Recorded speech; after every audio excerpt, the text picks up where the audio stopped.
One man. Goodbye. Hello, Heisman. 20, 25, 30, 35, 40, 45, 50, 45. There goes Davis. Oh, my God. Davis is going to run it all the way back. Auburn's going to win the football game. They give it back now to the 30. They're down to the 20. All the band is out on the field. He's going to go into the end zone. Four-man Alabama rush. Got him. Oh, no, they didn't. Oh, my gracious. Yep. How about that?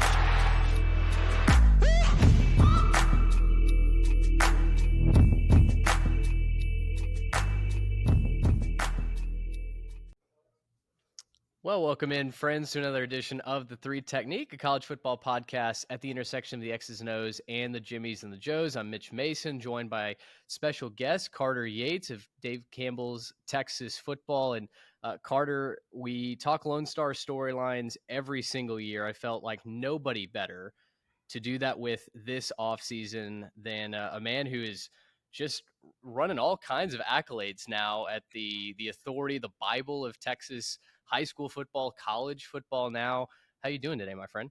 I'm doing really good. It's nice to make a debut on the podcast. I'm a fan online and on YouTube, and we interact on Twitter a lot. So it's good to meet you in person, virtually, and talk for the podcast. That's right. Well, man, I appreciate you coming on. And first of all, before we dive into just a litany of storylines, this episode is Lone Star storylines. And I know you've got a number of takes on the questions that I have for you. But first of all, just kind of explain to the people who you are, what you do. We've got a number of fans here that are not only watch football in the Lone Star State at the college level, but are high school fans as well. Yeah, so Texas, born and raised, went to University of Texas, studied journalism there, and right out of college started working for Dave Campbell's, first as college sports writer, and then last year kind of was half college, half high school. And as we were just talking before we started recording, I'm full high school now, but I still do a podcast at Dave Campbell's. So I'm in the college game, but writing full time on high school now. Yeah. So, just a lot of free time for you. Not much going on in the professional ranks whatsoever. No, if you are, in all seriousness, a fan of college football in the Lone Star State, high school football in the Lone Star State, which I know so many of our listeners are, definitely go follow, obviously, the Dave Campbell's account on social media, but also Carter is at Carter_Yates 16. Well worth a follow. Just a litany of information. And you tweeted earlier today the week one lineup for the high school schedule had me a little hot and bothered thinking about Friday Night Lights once again. So I've got to imagine that you're just kind of foaming at the mouth to get that kicked off. Oh, yeah. I mean, this is a 7-on-7 season right now, which is a lot of fun to go out and watch who's going to be coming up next year. But there's 7-on-7 just gets you more ready for Friday night football, because it's not the real thing. It's that underwear football. You don't want to I want to strap the pads on, strap the chin straps up. I think the tweet that made me laugh the hardest this week was with the tush push news going on in the NFL, and someone took a screenshot of that and said, imagine playing 7-on-7 and then week one you have to stop this. That the physicality certainly hits you in the mouth come August and September. So excited to get to that. I'm excited to talk ball with you. You mentioned your University of Texas grad. I think when we talk Lone Star storylines, certainly one of the biggest coming into 2025 is Arch Manning at the helm of the Texas Longhorns, a team that is so close to breaking through to playing for a national championship. They did damage in the SEC last year. They stood up to the test of the most talented conference in the country.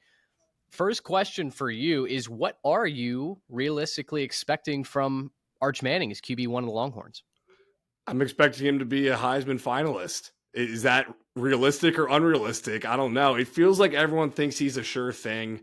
And I get caught in between seeing the flashes against Mississippi State and looking at the pedigree of his family, and then also realizing, hey, he's still going to be a first-year starter this upcoming year.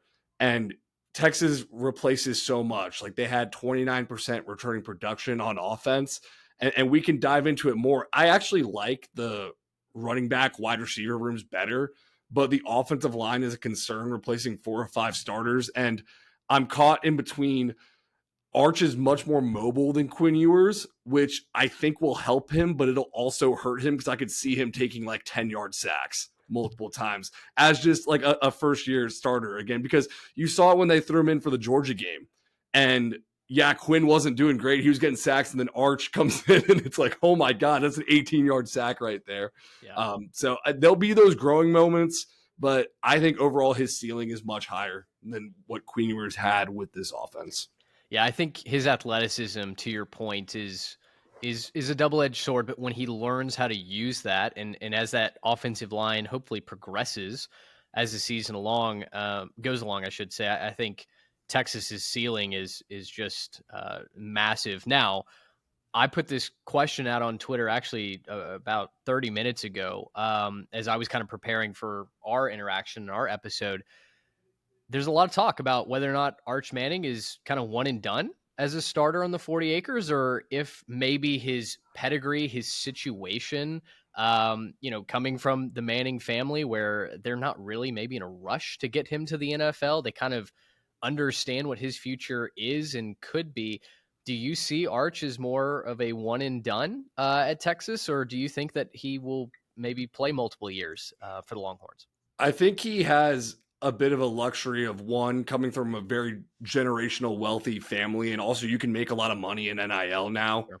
So it delays your going to the pros, but also growing up in a quarterback family that knows how important that development is. And you saw this with how he's handled his career thus far of not transferring, of sitting 2 years, because the whole conversation on Arch Manning when he came out of Isidore Newman in New Orleans was, yeah, he's a composite 5-star, but have you seen his highlight tape and who he's playing against? I think they know he needs probably a year or two in this system. Now, I could be wrong. If he's electric this year, if he wins the Heisman, I don't see why you would come back, but I'm expecting Heisman finalist. There's still growing pains though, and like he needs to come back for year 2.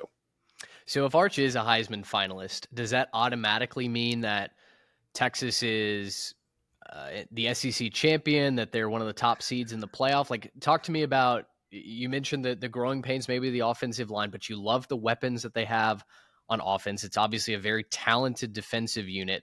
Talk to me about where you project the Longhorns come the end of 2025. I think college football playoff semifinals and in the SEC championship game, similar to last year, I would put them right now as I think they're in the national championship. Again, they replace so much production, but the wide receiver room, when I look at it, I think it'll be better than it was last year. And I know Matthew Golden was a first-round draft pick, and he was electric down the stretch, very clutch. But Isaiah Bond as the second option probably should have been the first option when he got there, had a slightly disappointing year.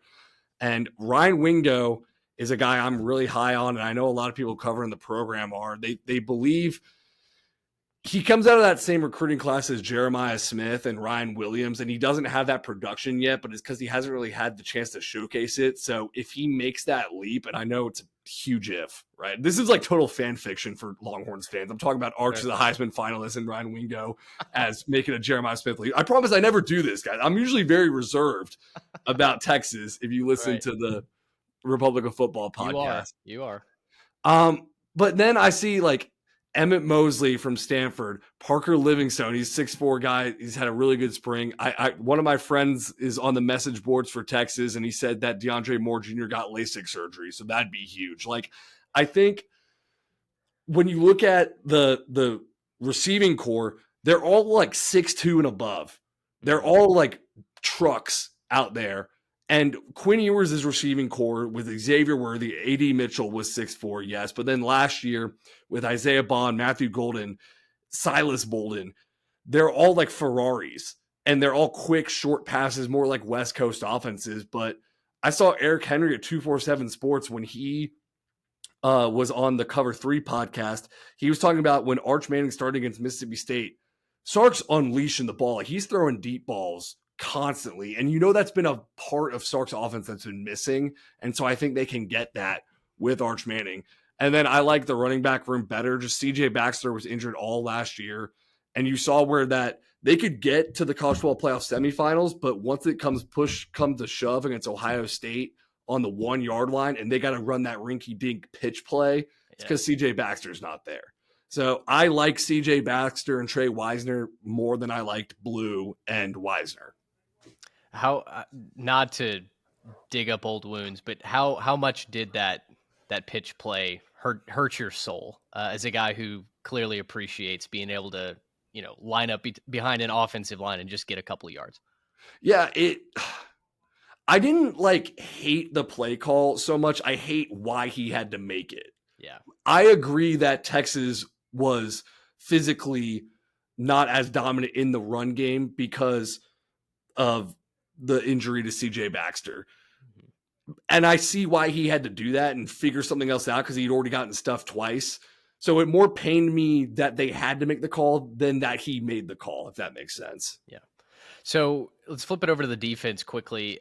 Our mantra last year for the entire year was whoever wins this national championship will prove that defense still wins championships. And we carried that all the way through the playoff. And ultimately, obviously, that became very, very true with defense really being the main storyline. Can Texas, who was so dominant at times last year, can they repeat that this year and contend with the likes of Georgia or Alabama or LSU in the SEC championship when it matters the most? Yeah, I mean, I have concerns about the interior defensive line, to be honest, because the calling card of this defense was even if the edge pressure isn't elite, that interior defensive line, Tavondre Sweat, Byron Murphy, and then they had other guys in the program, Alfred Collins, Vernon Broughton step up. This year, they've had to portal a lot of guys in the spring window, which I know they did a little bit last year. But they're having to portal starters instead of portal reserve guys like Bill Norton kind of in the years prior to that. So I think the Colin Simmons is a beast. I think Trey Moore really stepped up at the end of last year and should be really good this upcoming year. But I do have major concerns about the interior defensive line. Other than that, the defense is awesome. Like Anthony Hill Jr. is an All-American. Michael Taft's an All-American. Leon Galafau next to Anthony Hill is awesome. And Malik Muhammad, I know he had a tough Clemson game, but I'm high on him. So it's really the interior defensive tackles for me. Gosh, every time I hear a Longhorn mention Simmons, Anthony Hill Jr., my maroon and white heart just cries a little bit. But, it is what it is. And Texas has gotten a ton out of those kids immediately, which I think is credit to the culture and the program that Sark has built at Texas. I think all of that's very fair analysis for the Longhorns. It's why they're going to be probably one of my top 3-4 teams that I most like to go win a national championship this year. And like I said on Twitter earlier, I actually think there's a case that maybe next year they could be even more unstoppable, especially if Arch comes back. So stock up for the Texas Longhorns. Let's go up the road to Bryan College Station, and all I ask is that you be gentle here. With my Texas A&M Aggies, it was as disheartening a finish to the season as anyone could imagine, right? Between the injuries and just the inability to beat Power 4 competition. The Texas 8-4 jokes write themselves once again. And yet I think when we step back, there's still a lot of reason to be optimistic in what Elko is doing and what he's building in College Station. So as you look at the roster that Texas A&M has put together, the moves that they made in the offseason with the transfer portal, what are kind of your initial impressions of Elko's squad in year two? I've got good news for you. Literally, as I was prepping for the podcast 30 minutes ago, I decided I would smash the over on Texas A&M 8, like flat 8. I'm kind of buying in on Texas A&M. I love the personality Elko has. I love that he's very no nonsense and kind of you don't hear anything about A&M in the offseason anymore, which I think is a good sign. Which is a blessing. Yeah, like the first SEC media day he had, it was remarkable how quiet and not amount of hype they had around them, which is a blessing from the Jimbo Fisher era, of course. Yeah. But I saw like Athlon Sports, they do those like coaching gossip things. Yes. An anonymous coach, he said, eventually this could become the most physical, aggressive team in the league. And I'm workshopping a take. I don't want this. Like, do you think Texas A&M could be the Kansas State of the SEC? Boy, that's such a good question. And I mean, the comparison's obviously helped with Colin Klein, but yeah, I think the talent that they have along the offensive line this year, I mean, very quietly, the Maroon Goons should be back. They should be a top 2 or 3 offensive line unit in the country, which, if you go back and look at the heart of where their offensive struggles have come from these last couple seasons, it started up front. They've gotten Yeah. whipped in the trenches, right? So, yeah, I think if the offensive line can do their part and give Marcel Reed a chance to actually run the offense. And now with the wide receivers that they have that can get some space, that can create that separation down the field, I don't think that's a bad take at all. Because I'm wondering, like, would Aggie fans, when you say could they become the Kansas State of the SEC, would they take that offensively? Because I take it as a compliment. Like, if you could be a better version of K-State, you got Colin Klein's offense, you got a no-nonsense head coach, you're gritty, you're smash mouth, you're tough. That's an identity that I think A&M could have. I think for me, so if you're asking Aggie Twitter, who knows? Because boy, depending on which way the wind blows, they react to stuff differently. As someone who covered Texas A&M football last year and at the end of the Jimbo Fisher era and into the Elko era, I was asking for glass eaters. I needed guys that were bought into the program, that wanted to be there, that weren't coming to A&M for Jimbo's NIL haul. I wanted guys that wanted to be in the maroon and white and wanted to build something. And so in that way, absolutely. If you're telling me that we're headed towards being the Kansas State of the SEC, sign me the heck up, man, because championship programs don't just create themselves. And the reality is, as much as A&M wants to dream about an SEC championship and making it to Atlanta, and we had the shot to do that last year had we beat the Horns, you got to start with a solid foundation. And it feels like in order to do that, we've got to get over the 7-5, 8-4 hump and start contending in the games that matter the most. And I think that's what you saw Bill Snyder do at Kansas State. Yeah. I mean, I'm high on Texas A&M for this upcoming year because the Maroon Goons you mentioned. I mean, they got Trey Zune and Armaj Reed Adams, who are like all conference type guys. They return a bunch of other starters along the line. Le'Veon Moss was awesome last year before he had that season-ending injury. He should be fully healthy. Ruben Owens should be fully healthy. They've added receivers in the transfer portal, and that's why Mike Craven, our senior writer, Dave Campbell, he's basically said, what you think about A&M this year is what you think about Marcel Reed. And, man, I wouldn't like Marcel Reed and Sark's offense, but I think he could run Colin Klein's offense. Explain what you – I think I know what you mean, but explain what you mean by that. It's like I need to see – and I know Elko said that he is going to be a remarkably better version of himself this fall. So, like, I haven't seen anything from him in spring practices or whatever. So he could be progressing very well. But, like, when I watched A&M last year, when the quarterbacks had their best games, Connor and Marcel, it's when the other team didn't know they were coming. Yeah. It's like the more film that you had on Marcel Reed, the more defenses figured him out. He had like 6 interceptions in his last 5 games. Yep. He was kind of limited as a passer. He's an excellent rushing threat.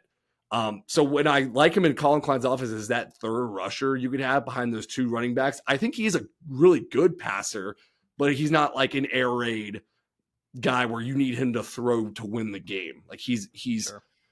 I'm not trying to make this like an insult because I love throwing out the game manager. Like I take game manager as a compliment, not an insult. If he can be a game manager, I like this A&M offense a lot. I agree. I think if he's running the identity of Colin Klein's offense, which is athleticism, and it's knowing a very specific system. It's knowing where to go with the football and knowing, getting the timing right. It felt like the timing was off on every passing play that A&M ran last year. Part of that was on the wide receivers. Part of that was on QB1. But yeah, I think if he could improve on that, if he could stop tipping pitches, my goodness, that would be a big step in the right direction. But I think your analysis is fair there. I think he's probably the prototypical quarterback to run Colin Klein's offense. But, as is the case with every A&M sport, every season, we just got to see him do it. The season or the schedule is more difficult this year. All the difficult games that they had on or in the friendly confines of Kyle Field, they've now got to go on the road this year. Do you trust Elko to be that game manager, to be that X factor, to get his team ready to play in South Bend, in Austin at the end of the year? No, I think Elko's a hell of a coach. I really do. I mean, you saw it when they played Notre Dame and Texas last year, and those are offenses like, look, Notre Dame's in the national championship, Texas is in the college football playoff semifinals, and they have bad offensive nights. Texas did not look good offensively. I know, like, yeah, like it was 17 points, and a lot of the time they made them work for those 17 points. So I think in year one, I would have worried about that with Elko. Could he go to these hostile environments? But year two, this culture is now fully set in. I think they're going to be much better and much more well equipped to go to those places. Okay, gonna take. And that. Also, by the way, I got to say this as a Texas grad, I watched the Texas A&M game with some of my friends, and we were all hyped up that whole day. Like, yeah, like Texas has got this, whatever. When we watched Power on the TV and the announcer stopped talking, they zoomed around the stadium, we all looked at each other and said, oh, I'm nervous right now. Like, you're not finding a better atmosphere than Kyle Field at most of these places in the country. They have it. It's not like they play in a high school stadium. They're going to Notre Dame now. Like, they play in freaking Kyle Field. Yeah, no, the home environment, for as much, Twitter slander as folks throw at Kyle Field, the home environment is not something to belittle. It truly is one of the elite environments in college football. The proof, though, is in the pudding. They've got to figure out how to defend Kyle Field in those biggest games, and that is something that I trust Elko, I think, to get right more than what we saw at the end of Jimbo's tenure. But all of that to say, very positive outlook from a Longhorn for the Aggie program. I'm going to take that check and cash it to the bank. We'll see if they hit that over. Well, before you do, also know I'm the worst gambler of all time. So, well, you can join me in the poorhouse on that. It's like as soon as I put any hard-earned American currency on something, my hit percentage just goes to the floor. So I'm with you there. Program that's not going through the floor. In fact, they're raising the roof here is SMU. Let's come back to the Metroplex.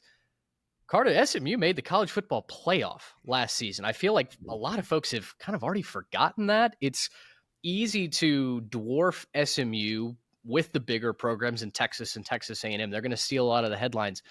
But my goodness, Rhett Lashley has done so much for SMU, not only on the field, but off the field as well. The boosters, the NIL program, the brand of SMU is truly back. And I'm starting to wonder if SMU can really be a power contender, not only for an ACC championship, but a team that folks have to take seriously come the playoff conversation again. Yeah, Rhett Lashley's roster building, it's one of the best coaching jobs in Texas of all the teams we cover there. And it's the defense that is the difference in this SMU team. You think of SMU as this pass happy, air raid, score a bunch of points, score 50, give up 50. Yeah. Well, they had a top 5 defense in the country last year. And Scott Simons is one of the best defensive coordinators in the country, very underrated. They're top 5 in defensive touchdowns 2 years in a row. They had the second best rushing defense in program history. I think the question of when you ask, is SMU a new superpower, it's if they can do it again. Because the defensive line was all Power 4 transfers from Miami and Arkansas. Those guys are all in the NFL now. They've had to portal in 8 defensive linemen from the end of the 2024 season to this summer.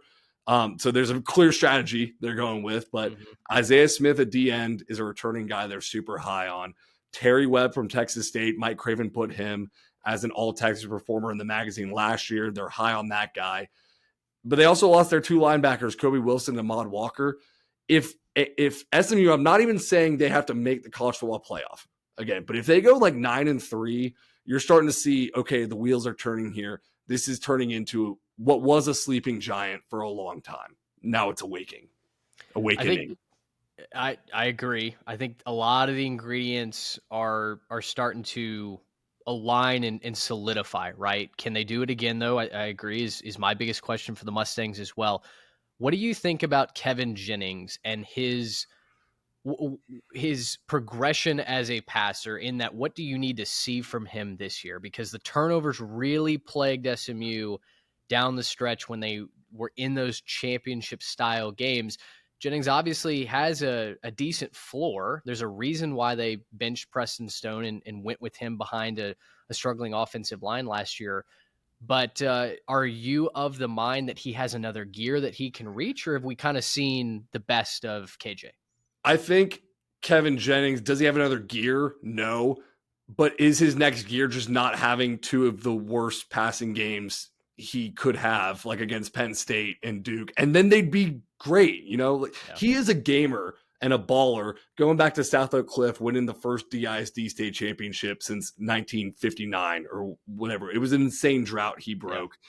And you all talk about atmospheres too, like that first South Oak Cliff state championship game. Whew, like it was insane. He walked into that and he's ice cold, dude. But yeah, like I like Kevin Jennings as a player, and two things can be true. He's the reason they're in the college football playoff, but he also had two of the worst like quarterback performances of all the Texas quarterbacks last year. It just two like games that just everything fell apart. And if you just not have that happen again, then SMU is going to be great.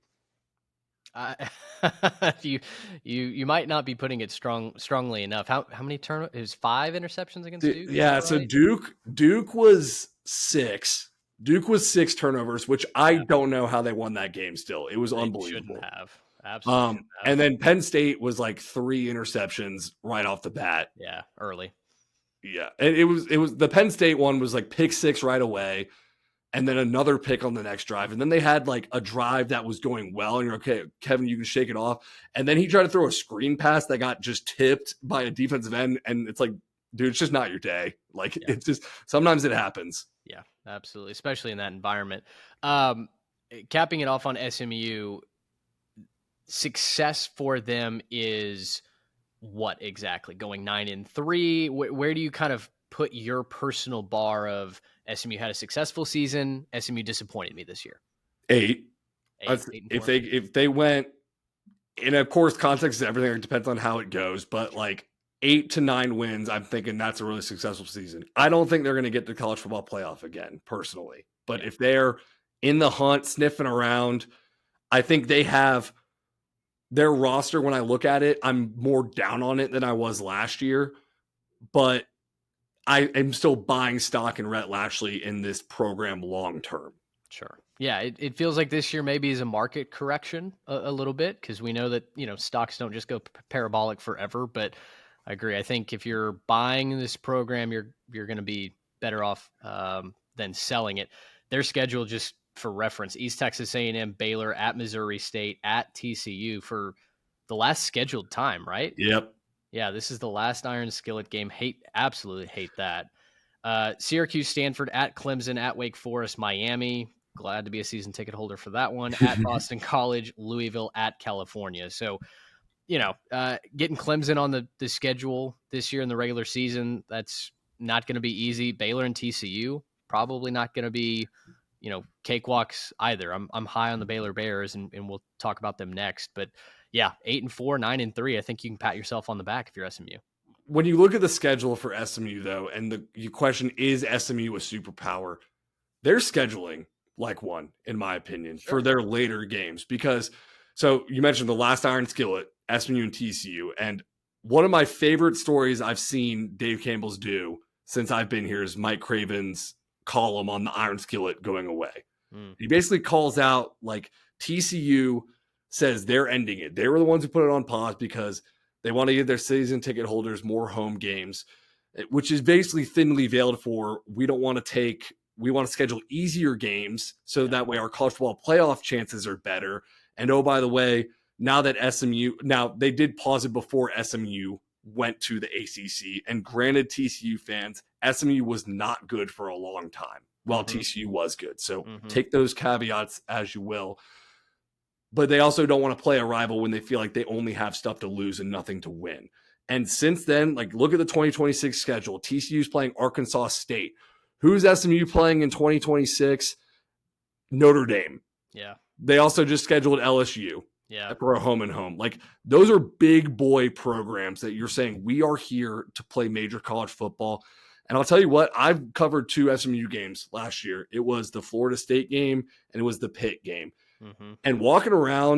their tailgating area, the Boulevard, it was an elite tailgating atmosphere. Like you walk around, you want to grab a Miller Lite when you're out there. And they've had this for so long, but they just haven't had the team to cheer on. So, like, I think SMU as a long-term program, I'm buying stock on big time. My wife is a grad of SMU. She can certainly attest to the mood shift before and after Rhett Lashley. Just football was like, oh yeah, we could go do that on Saturday, but maybe not. Now it's, it's you can't miss it, which I think is really, really exciting and something that I think benefits all of college football, not just SMU or the Metroplex. You mentioned TCU. I've got Tech, Baylor, and TCU kind of all lumped in a category, and I feel like Tech and Baylor certainly have their stocks on the rise. Dave Aranda gets off the hot seat, presumably, with the way that they finished last year. Sawyer Robertson coming around and kind of asserting himself onto the scene was an amazing development for the fans in Waco. It feels like this year is kind of a no excuses year for Texas Tech, and TCU also had a good 2024. So out of those three, which of those programs kind of catches your attention, gets you most excited for this season? It has to be Texas Tech. The offseason they've had, so you run it down, like $10 million in the transfer portal, open a $240 million facility, basically money whip two other programs for their hotshot offensive coordinator, Texas State's Mac Leftwich, and defensive coordinator, Houston Shieldwood. Yeah. If they are not in the Big 12 championship game, the season was a disappointment, and Joey McGuire enters 2026 on the hot seat. And everyone in that program at Texas Tech, in those hyperbaric chambers right there in zero gravity massage chairs, they know like what the expectation is for this upcoming year. And I don't think Joey McGuire would have it any other way, because Texas Tech hasn't won a conference championship since 1976. They have never been set up like this, though. Like it's Cody Campbell and that oil money. It's unbelievable. It's very real. Pretty soon, it wouldn't shock me if Tech is just like 3D printing 5-star recruits out there in Lubbock. The investment physically and mentally, just all the resources that they put into the program, it really is put up or shut up time out there in Lubbock. And I love that. I'm obviously did not go to Texas Tech, but boy, it's fun to watch Texas Tech be good at football and for night games in Lubbock to mean something. And, if they could step up and help fill that power vacuum in the Big 12, I think that is must-see TV on Saturday afternoon and Saturday evening. For Tech, if they are able to make it to Arlington and play for a Big 12 championship and be in the running there for a college football playoff spot, does Tech then become one of the top 2-3 teams to beat for you in the Big 12 going forward? Like how do you see them setting themselves up to not just contend this year, but keep going with Texas and Oklahoma, obviously out of the Big 12 now? They have to start recruiting the high school ranks. I'd say a little bit. They are recruiting the high school ranks very hard, right? Joey McGuire is a Texas high school coach, a legend at Cedar Hill. But we're in year 4 of the Joey McGuire era now, and a lot of these high-impact players are transfer portal guys because they have to.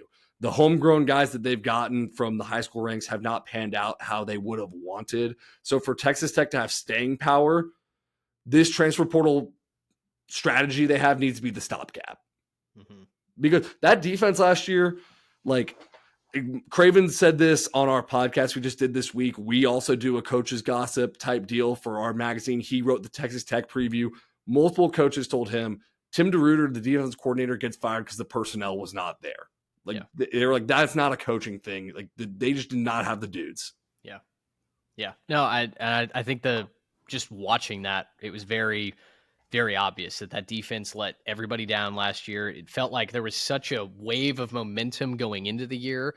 We were all high on the Red Raiders. My other two co-hosts have both taken turns famously picking Texas Tech to make it to Arlington and be a Big 12 champion. And now it might be my turn. This might be three guys in 3 years, but I feel like this year that roster's never looked stronger. I feel like this year the backbone is there for Texas Tech, which certainly gets me excited. And then look at the schedule too, real quick, before we move on to the other team. It is Arkansas Pine Bluff, Kent State, Oregon State, Utah, Houston, Kansas, Arizona State. October 18th is the first game it's going to be a toss-up. Like they should enter that game 6-0.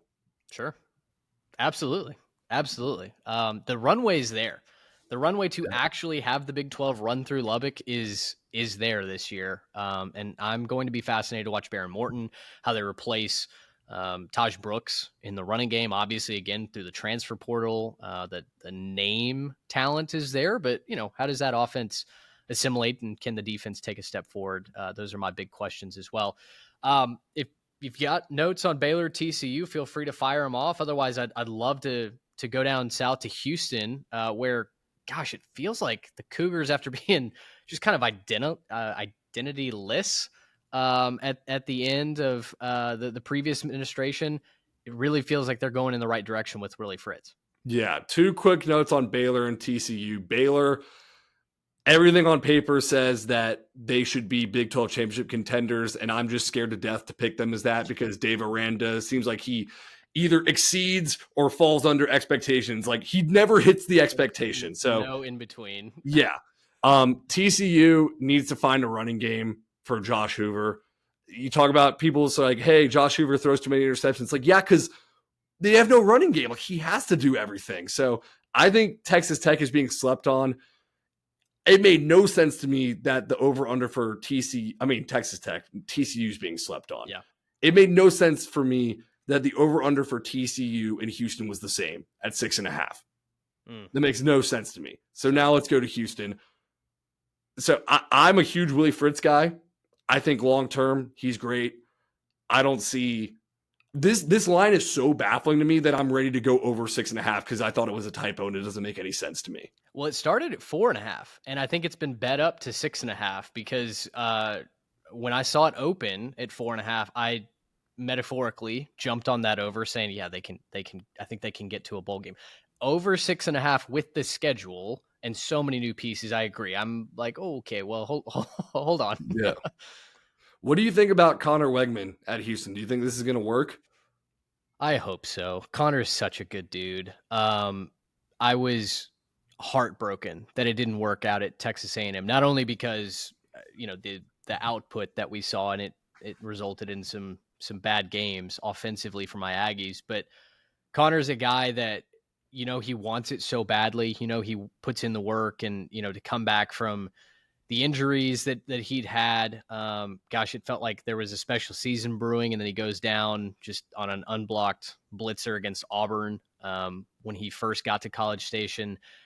I think the ability is there. I don't question that. I think it was mental more so than it was physical last year. He was seeing ghosts, and he just wasn't throwing pretty balls. He didn't get the separation he needed from his wide receivers, but I think because mentally he couldn't decide, I'm the guy that's going to throw it through that window to get that first down. It was just a disaster. Basically in all the games except for the Missouri game, like you mentioned earlier, when Missouri had no idea that he was coming, and then he just threw the ball all over them. So I hope so, man. He's got some fun weapons at Houston. It's the competition objectively is going to be a little bit less down there in H-Town and in the Big 12, but not by much. And so I think it's going to be a good test for him, but I'm going to choose to believe in Wegman this year. I agree with you. He just did not look confident last year. It looks like you see in his eyes when they zoom in on the helmet, like something's just not right. And that happens as a quarterback sometimes, especially when you're dealing with as many injuries as he had. But I do think this would be a good reset button for him. And you mentioned Houston, they've portaled a whole new offensive line, which they kind of need to. Houston was second to last in points scored per game last year. I believe Kent State was the very bottom. So there's nowhere to go but up. They have a whole new offensive line. Dean Connors from Rice at the running back spot is like a sneaky good ad. And I'm not just saying that because he's a white running back and sneaky athletic and that whole thing. Like he's a sneaky good ad. He is. And then the wide receivers they portaled. Stephon Johnson's there, the returning guy. But they've got dudes, man. And I don't know if 6.5 still seems weird to me, but it's almost now more because of the defensive side of the ball. After losing AJ Halsey and Jeremiah Wilson in the transfer portal. Those were two gut-wrenching blows for that secondary. You went from, hey, they have the best secondary in the Big 12 to kind of a question mark back there. I agree. I wrote a tweet about them in December when they started accruing portal additions, and the offensive line was the first thing that stuck out to me. The weapons that they went out and got for Connor Wegman were secondary. And then that third point was exactly the order that you just mentioned. The secondary, I felt like was going to be so important for Houston to limit offensive possessions on the other side. Now I'm kind of in the lurch. Like before I was I could get Houston to a bowl game, and their schedule is hidden behind an ad on my phone right now. It's Stephen F. Austin at Rice, Colorado at Oregon State, Texas Tech at Oklahoma State, Arizona at Arizona State, West Virginia at UCF, TCU at Baylor. I mean, you can certainly jerry rig your way into 5, 6, maybe 7 wins, depending on what you think about programs like Colorado and Oklahoma State and even Arizona to some degree. But it's going to be close. And I think not having maybe the back end of that secondary, I wonder if that starts to sway bettors to start to take the under and see that line come back down. If Houston went over this win total, it'd be the best coaching job in Texas. Sure. I like that. And honestly, I'm not putting it past Willie Fritz because that man can coach ball. Yeah. But you got the only long-term questions you have about Houston, and it's not the coach, but it's the resources at that program. Sure. Because they lose their DC to another Big 12 school, and Willie Fritz comes out and is like, we couldn't pay him what he's getting at Texas Tech. Yeah. And again, Craven talks to these coaches and they do the coach gossip, and that's a recurring theme with Houston is like, Willie Fritz is the man, but do they have the resources behind him to back him up? Is it kind of turning into a basketball school? Yeah, and I hate that. I mean, that goes to kind of a point that we've had on our show where the everything school, I think, is pretty much going to cease to exist, except in 1 or 2 cases, Texas probably being one of them. But you're going to have athletic departments that have to decide, okay, are we a basketball school? Are we a football school? Are we baseball, softball, tennis, track, something else? Because the resources are about to get even more divvied up, and there's about to be restrictions, even more restrictions on them with the revenue sharing, and schools are going to be told how to spend their money. And so I do start to think you're going to see programs like Houston maybe get caught in between and have to physically make a decision that, all right, we're going to give our best effort to football or to basketball or whatever the sport might be, but the rest are maybe going to fall by the wayside, which is unfortunate.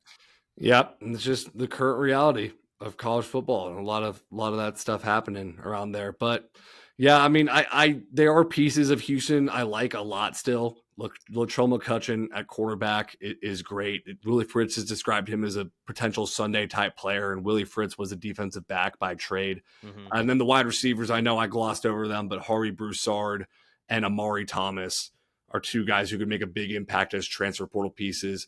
I think Houston recruits really well with this new regime, and Willie Fritz and Wes Fritz and Casey Smithson, the guys at the player personnel departments there. Mm-hmm. They hit good on the transfer portal pieces they bring in, but it's just the current state of spring ball where you think you're going to have these guys as big contender, like big playmakers for you in the fall, and then they're gone after spring ball. Yeah. And let's be honest, the Tim Albin miracle work at Ohio, that's not going to be a reality for just every program. The fact that he won back-to-back, 10-win seasons when 8 starters walked out the door in the spring portal, that was almost video game-esque, what he was able to do. So Fritz is up against it. I do like most of the team that he's put together, and so I've certainly got my eyes on Houston. The last teams on our run sheet here in the Lone Star State, Rice, UTEP, North Texas.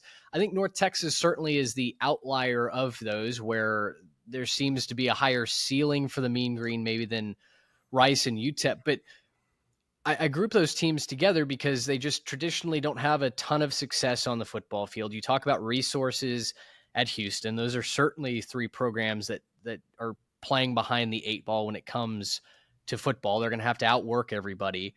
And so as our game unfortunately moves towards, what we think of as more of a professional model, especially with the SEC and the Big Ten starting to run things and kind of tell other schools and other conferences, hey, this is what we're going to do. Where do you find the Rices and the UNTs and the UTEPs of the world kind of stacking up in modern college football? Yeah, I would argue that everything is like hierarchies. And so, yes, UNT and Rice aren't on that top level with the Power Four teams, but like I like UNT and their area and the resources they have more. Rice is tough because Rice, it's academic requirements. I mean, those dudes are so smart. You'd be able to get in there. And that's why you see Rice hiring Scott Abel from Dayton. He's a school that Pioneer League, they don't have scholarship players, very high academic requirements. They run that shotgun triple option type offense. Rice basically decided like, hey, we cannot just be the 7th best pro style passing team. Yeah. We have to do something different. And I think that is going to be the calling card of a lot of different G5 teams. Like you got to find a brand and an identity that you can have and you can sell to recruits. But a lot of like what you see in recruiting when you cover high school football, a lot of the guys like would be getting group of 5 offers before the NIL transfer portal era. And instead they're going FCS. Like everyone's knocked down a step because guys are staying in college so long. So it's almost like college is like this farm system now of up, down, up, down, up, down. Like you get relegated to AAA, like stuff like that. So I think group of 5 teams in Texas, and I'm not just saying this because I work for Dave Campbell's and Texas high school football. So if you want to just disregard what I'm saying because of where I work, that's fine. Start hitting the high school ranks a little bit harder and don't get as fall in love with the transfer portal type guys because there's a lot of dudes out there who can play and aren't getting the looks. Yeah. Well, and I think, a program that we haven't mentioned in like Texas State, right? That has felt like what they've started to do really well. And their whole mantra of take back Texas, that they're going to out recruit and find those gems in the high school ranks, has given them a lot of success. And I think UNT is certainly on that same path. I know they lost Coach Opportunity, but it's felt like Eric Morris has taken that mantra and made it its own thing in Denton. And I think UNT is at least playing exciting football, right? I think that there's a chance for them to continue to dominate on the offensive side. And my goodness, if they could just ever figure out how to get a stop on third down, I think North Texas could be like a really, really fun team in the American Conference. I'm high on North Texas for this year. Skylar Cassidy and dude DC. I mean, he worked wonders at Sam Houston last year. They were the top ranked defense in Conference USA. He got that job at 29 years old. So it's crazy how much he's already elevated in the coaching ranks at such a young age, but basically took all of Sam Houston's players with him to North Texas. So, but they have gotten some other defensive linemen in from the portal. So I like where UNT is because I think, and I'm a failed high school quarterback. I think I could put up 35 points per game in North Texas's offense with Eric Morris as the coach. Like it seems like they can just roll guys in there and have a good offense, but can that defense stop a nosebleed is the biggest question. I think they can. You were Eric Morris away from being the next Cam Ward, basically. I was a little more than that, probably. maybe a good bouncer too. Yeah. I guess you mentioned Sam Houston State. I mean, that is a team that, boy, last year was so much fun. It felt like they came out of nowhere. Although folks that like yourself, you wrote the preview on Sam Houston State last year, did you not? You had them at 11-1, right? No, that's the ceiling. Wait. Oh, ceiling and floor. But even then, no, I did not have them at 11-1. They actually went over my ceiling. Like I had them at 9-3 ceiling wise. Okay. And they went 10-3. I didn't see it at all. I had no idea. That was going to happen. It's the best coaching job in Texas I saw. Maybe even like, I don't want to sound hyperbolic. What Casey Keeler did last year at Sam Houston was one of the best coaching jobs in the country. Yeah. It was unbelievable. So all that to say, Phil Longo taking over now, former offensive coordinator there, was the just offensive coordinator at Wisconsin. That should not be the expectation. No, in Sam Houston this year.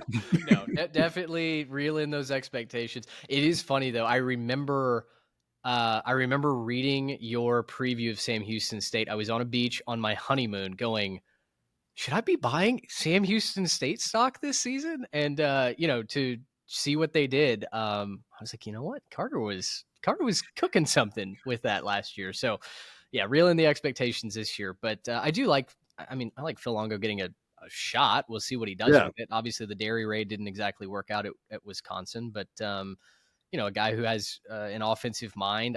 Like you mentioned, those programs like the Rices and Sam Houston State's needing to find an identity that makes them unique. And, maybe Longo's got that in the chamber for the Bearcats. And he loves Sam Houston. I got to go to Huntsville and do that preview. I did that preview again coming out on Dave Campbell's this summer. Mm-hmm. And he told me like he's coached for 36 years. He hopes to coach for 50. If he retired as Sam Houston's coach, he had a hell of a life. Basically, like he's going to retire in Texas, he'd love to do it as Sam Houston's coach if everything worked out. Now, of course, like if he went to the Chicago Bears, like that's one thing, but like he's very happy at Sam Houston.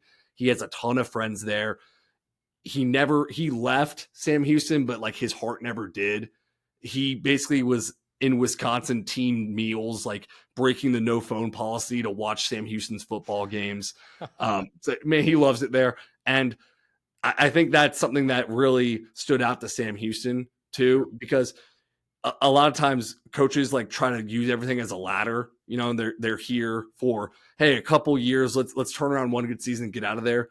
No, Longo's saying like, I'm coming in and we're doing a full construction rebuild here. And he equates it to moving into a house. Like he's putting the pool in, he's, redoing the kitchen. Mm-hmm. And literally and figuratively, it's a work in progress at Sam Houston because they don't have a home stadium next year. I was going to say they're literally moving into a new house. So yeah, it's going to be a lot of Airbnbs there for a little bit, but the vision is there. I love that. I love the vision for the program, and hopefully, we'll see that continue to move in the right direction and get that identity that helps a smaller school like the Bearcats survive. Well, Carter, man, it's been a blast. Before I let you go, talk to me about just what you're most excited about covering high school football this year. Are there any places that you just can't wait to eat? Like what fires you up about Friday Night Lights 2025? Friday Night Lights, I mean, it's always the story. You say Friday Night Lights because it's an awesome book and an awesome story with that first team they wrote, the Buzz Bissinger did the book about. And that's what I try to do in Texas high school sports. There's so many good stories off the field with these kids that don't get covered a lot. So that's what we try to do at Dave Campbell's. I'm really excited for the top level 6A Division I. I think more so than ever, every state championship team has a massive question mark. They have. It used to be Duncanville, North Shore. Okay, those teams are probably going to, be in the championship. It's a lot more wide open than that. But I love Texas high school football, and I hope anyone listening, hey, come follow along with me for the year. It should be a fun time. There is something just so pure, I think, about high school football in Texas, and even to the point where folks outside of the state of Texas follow along and know that there's a special brand here. You mentioned the Duncanville North Shore rivalry. I got to be there in the broadcast booth for 2 of their state titles, doing radio for Duncanville, and truly one of the most special honors of my broadcasting career was being a part of that, seeing a season all the way through from, the opening kick in August to a state championship. And truly from a longtime subscriber of Dave Campbell's and someone that's just always looked forward to the magazine coming out. I want to tell you, you have added so much since you've started writing for them. And so, truly am excited to get to see your work here as soon as the magazine releases, and obviously follow along all football season long. Yeah. Thank you, man. Appreciate it. Yeah, absolutely. All right, guys. Well, that'll do it for another edition of the 3 Tech Pod. Lone Star storylines in the bank. We've got plenty more previews coming around. It is preview season here at the 3 Tech Pod. We're going to have conference previews, breakdowns, a lot more guests coming up as well. Thank you to Carter for joining us tonight. Again, go follow him on Twitter, on social media at Carter_Yates16. You will not regret it. Certainly one of the most eloquent and plugged in football insiders when it comes to college and now high school football as well. For Carter Yates, I'm Mitch Mason. Thanks so much for hanging out with us. Until next time, so long, everybody. Gracious him. How about